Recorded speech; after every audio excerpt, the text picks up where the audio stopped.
Radhe Krishna. Welcome back to my channel. Today's topic is diversity.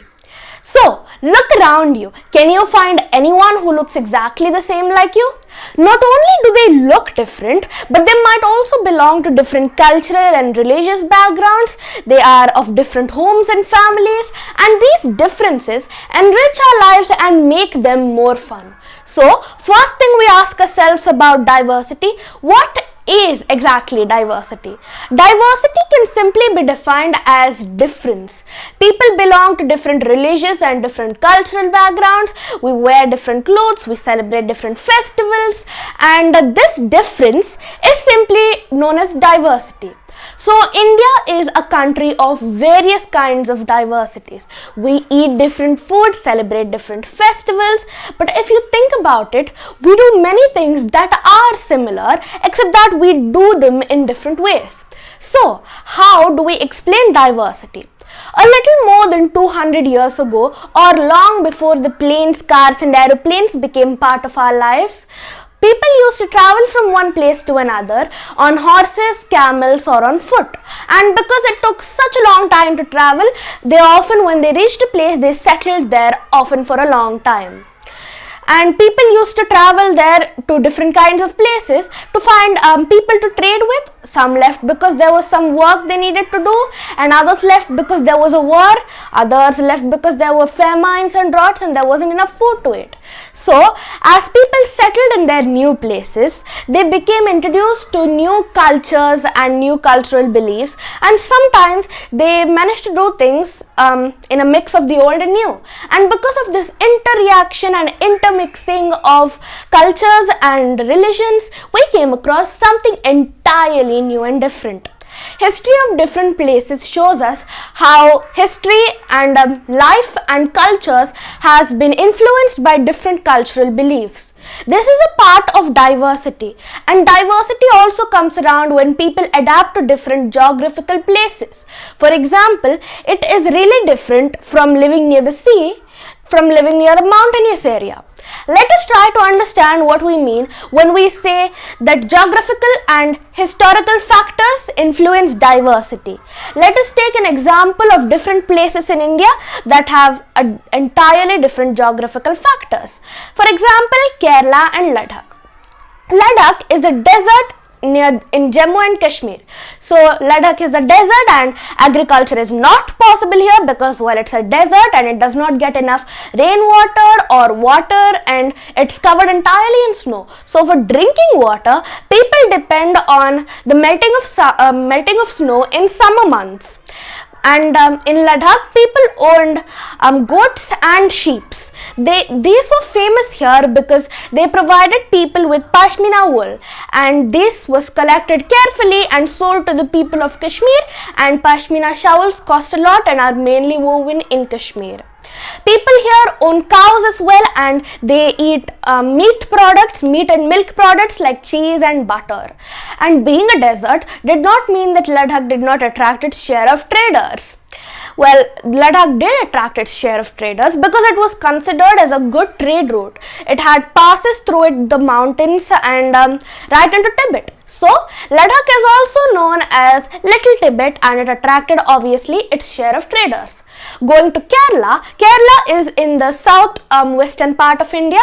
It is surrounded by the sea on one side and hills on the other side. Kerala has fertile soil, and because of this, it grows spices, many kinds of spices that attract its share of traders. The apostle of Christ, Saint Thomas, is believed to have come here nearly 2000 years ago, and he is believed with bringing Christianity to India. Kerala has many cultural influences, and because of this, it practices many religions like Christianity, Hinduism, Buddhism, Judaism, and many other religions as well. So it is definitely diverse. We cannot argue with that point. So here the fishing nets used in Kerala are exactly like the Chinese fishing nets. They are also known as the China velas, and even the utensils for frying are known as the China chatis, and it's believed that the word chin could have come from China. Kerala's fertile soil also helps them to grow rice, which a majority of people here eat along with fish as well as other kinds of vegetables. So Kerala and Ladakh, being entirely different two states and have entirely different geographical factors, have although faced similar cultural influences. They have both been influenced by Chinese and Arab traders, and both of them have been influenced by Chinese and Arab traders. So this shows us that history and geography of a place and all this diversity is obviously different, but it is a little similar when it comes to cultural influences. So, India's diversity has always been recognized as its strength. In the battle against the British, India fought bravely. All the people, men and women of all the categories, rich and poor, and all the groups, they fought together against the British and strived to get our country back and make it independent. But the British, interestingly, they thought that since the Indians were so different, they could divide the Indians and continue to rule them. But the Indians showed them that they could be different, yet united in their battle against the British. So, unity in diversity is a motto that describes our country greatly. Songs and symbols that emerged during the freedom struggle serve as a constant reminder till this day for us Indians about the great people that died during this battle and the great struggle we had to get our country back. Did you know the story of the Indian flag? Oh my gosh. Right. Did you know the story of the India flag? It was used as a symbol of protest against the British by people all over India. And in his book, The Discovery of India, Jawaharlal Nehru says that unity of India is not something that we get from the outside, but rather it was something much deeper within, and it was practiced. The widest tolerance of belief was practiced and encouraged as well. So, by this we learn unity in diversity is our motto of India, and it describes our country greatly.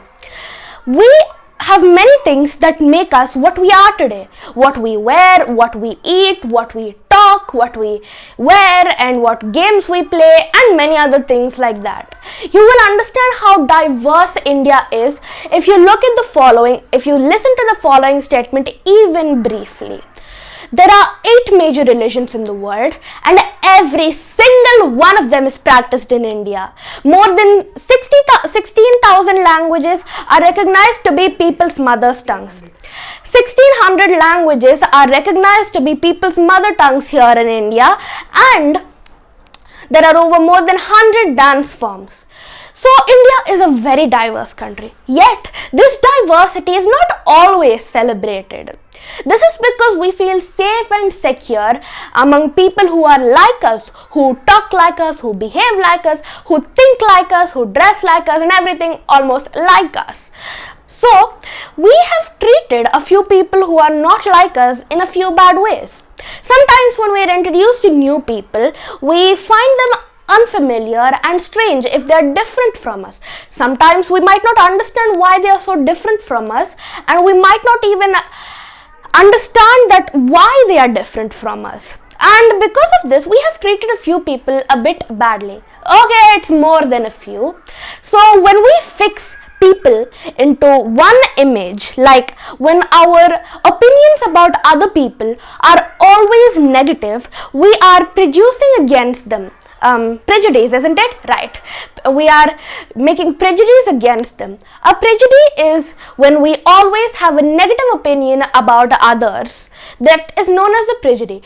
Like, for instance, if we think that English is the best language and other languages are not necessary, we are judging these other languages negatively. So, as a result, we might not end up respecting the people who speak languages other than English. So we can be prejudiced about many things. The religion we're from, the color of our skin, the accent we speak in, the place we come from, and many other things. So prejudices are definitely hurtful to people who receive them, and we all are definitely familiar with gender differences. What does it mean to be a boy or a girl? Many of you would say we are born as a boy and a girl. It is a given. So what is exactly there to think about it? Well, let's see the case. This is the way how boys are supposed to be, and this is the way how girls are supposed to be. These statements we have been hearing constantly, and we accept without even thinking, and we think that each of us must behave accordingly without even giving it a second thought. And when we fix people into images like this, we fix girls and boys into images that society creates around us. And when we fix people into images like this, we are using stereotypes. So a stereotype is when we fix a particular person of a particular group, of a particular country, of a particular economic background into a particular only one image. We are using stereotypes, thinking them as lazy, criminal, or dumb before we even have a chance to meet them. We are using stereotypes. Stereotypes prevent us from looking at a person as his or her own individual, unique self with his or her own unique talents that are different from others. And stereotypes stop us from doing some things that we might otherwise be good at. And these are stereotypes. And moving on, when we actually act on our prejudice and stereotypes, we end up discriminating other people. For example, we avoid them for taking up certain activities. We prevent them from taking up certain jobs, or taking water from the same well, or drinking tea from the same cups and glasses as others. If we are doing these kind of things, we are discriminating against them. So discrimination was actually a practice. So people are engaged in many kinds of jobs like pottery, weaving, fishing, farming, weaving, and etc. for learning a livelihood. However, some jobs were valued more than others. Jobs like cleaning and picking up garbage, cutting hair, these activities were, these jobs were like less importance.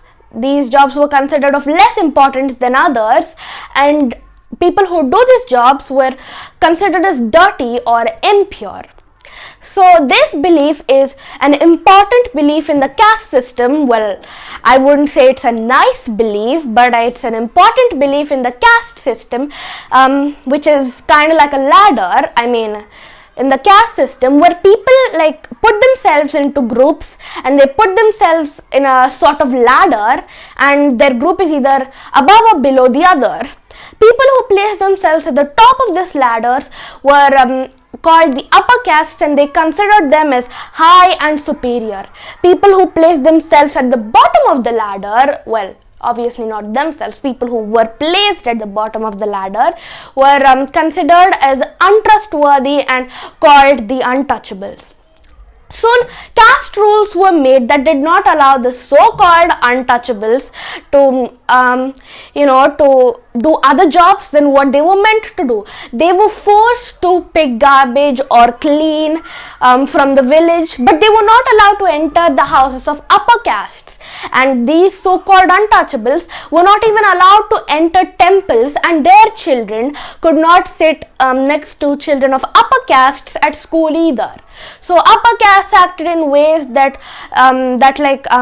did not allow the so-called untouchables to enjoy the same rights as they did. And this discrimination is really, really bad. I mean, imagine how difficult it would be if people refuse to come near you. Imagine how difficult it would be if you had to, if you couldn't travel from one place to another easily. Imagine how hurtful and painful it is when people move away from you, refuse to touch you, and don't even really talk to you. That is so unfair. And then as time passed, the so-called untouchables were like, okay man, we have enough with this, and they like arranged themselves to gain entry into temples. And then that was a good thing, because okay, come on, they're humans, not untouchables, they're humans, right? So those so-called untouchables also had enough with it. They're like, okay, that's it, that is enough of the life I had. And then they arranged themselves to enter into temples, and then peasants and farmers like fought to release themselves from the grasp of the moneylender and the high interests they were charged. And women finally demanded that they should have as much right to education as men did, which is one of the problems, gender differences, that is considered the most ridiculous to me. I mean, what is it to be a boy or a girl? So moving on, as we developed, we kind of started getting rid of these problems at last, for heaven's sake. And when India became a nation in 1947, our leaders were also concerned about the kinds of inequalities that existed, and I'm quite glad they did. So people who wrote the constitution, they knew the kinds of discriminations that were practiced in our society, and people like Dr. B.R. Ambedkar, who wrote the constitution, fought for the rights of the so-called untouchables. So here, when the constitution was made, the constitution set out a vision of goals for the government to ensure equality and to consider all Indians equal, finally. So this equality is known as India's strength, and this equality is what unites us all as Indians together.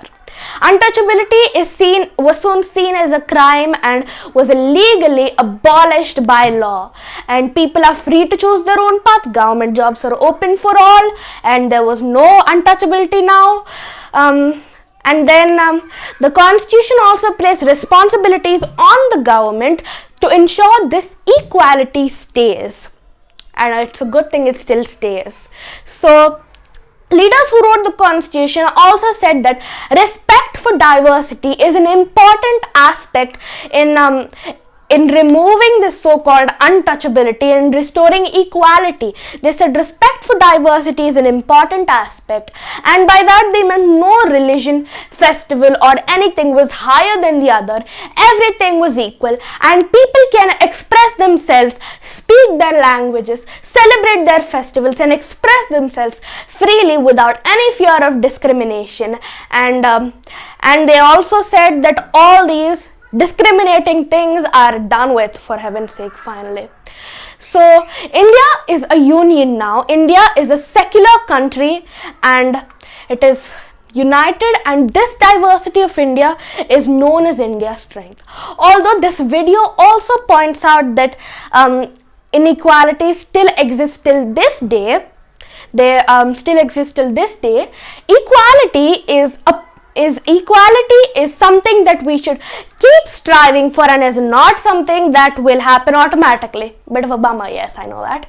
So it is not something that will happen automatically, and we need to keep striving so that we can make this a reality for all Indians, so that India is treated equally. Unity in diversity is our motto, and it will keep on staying like that, in unity.